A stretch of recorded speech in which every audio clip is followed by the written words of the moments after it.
안녕하세요.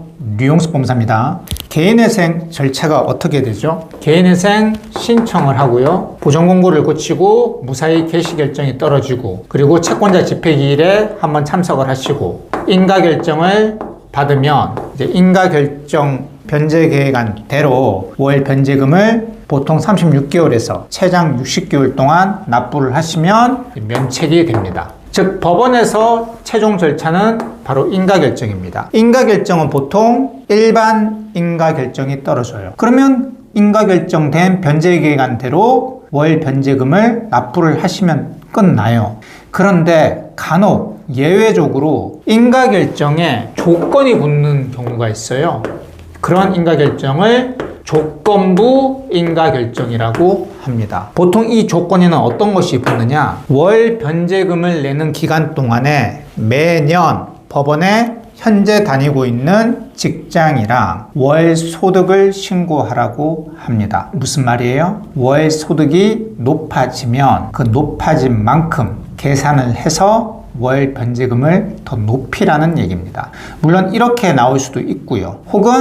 혹시 소득이 30만 원 이상 증가하면 신고하라 라고 할 수도 있습니다. 신고 안 하면요, 나중에 한꺼번에 납부하는 불상사가 발생하기 때문에 그 약속은 반드시 지키셔야 됩니다. 속일 수도 없어요. 왜? 국세청 자료를 다 제출하라고 하기 때문에 그걸 어떻게 위조할 수는 없는 거잖아요. 위조했다는 큰일 나고요. 그러면 조건부 인가결정은 언제 내려지는 것이냐? 그냥 복불복인 거냐? 운인 거냐? 물론 운의 영향도 있긴 하죠. 근데 보통 어떤 분한테 조건부 인가결정이 나오냐면 소득이 아주 낮은 경우, 최저시급 근처에 있으신 분들. 그런데 무조건 최저시급 비슷하게 돈을 받으면 조건부 인가결정이 나오는 건 또 아니에요. 일한 기간을 봐요. 예를 들어서 개인회생 신청을 3월에 했는데 한 달 전 2월에 취직했는데 급여가 최저시급이다. 이러면 법원에선 당연히 의심을 하겠죠.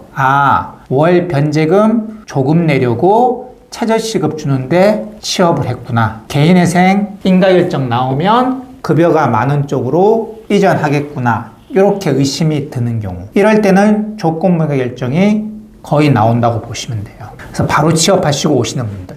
근데 바로 취업해도 급여가 최저시급보다, 그러니까 최저임금보다 월등히 높다. 300 번다. 400 번다.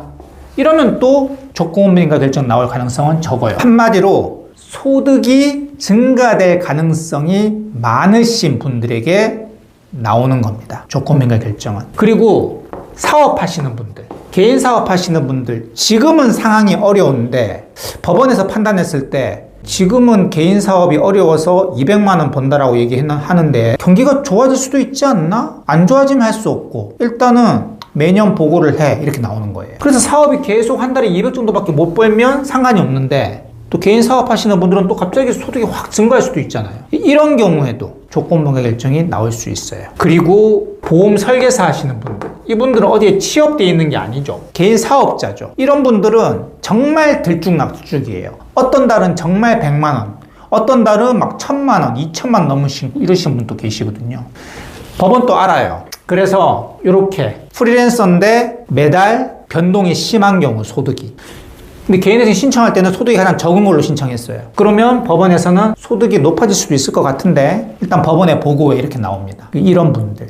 혹은 부양가족이 신청할 때는 부양가족을 집어넣었어요. 그 부양가족이 몸이 너무 아파서 치료비를 내가 대야 된다. 이게 인정이 된 거예요. 그런데 그 질병이 영구적이지 않고 금방 나을 것 같다라고 하면 법원에서는 이 부양가족 변동 가능성이 있는 경우에도 간혹 조건부 인가결정이 나올 수도 있습니다. 제가 계속 나올 수도 있습니다. 가능성을 얘기하죠. 이 모든 조건부 인가결정이 나올 가능성을 가져도 판사에 따라서 그냥 일반 인가결정 나올 수도 있어요. 이건 운의 영역이에요. 제가 오늘 말씀드리는 거는 제가 수많은 사건을 처리해 오면서 경험칙에 근거한 예일 뿐이에요.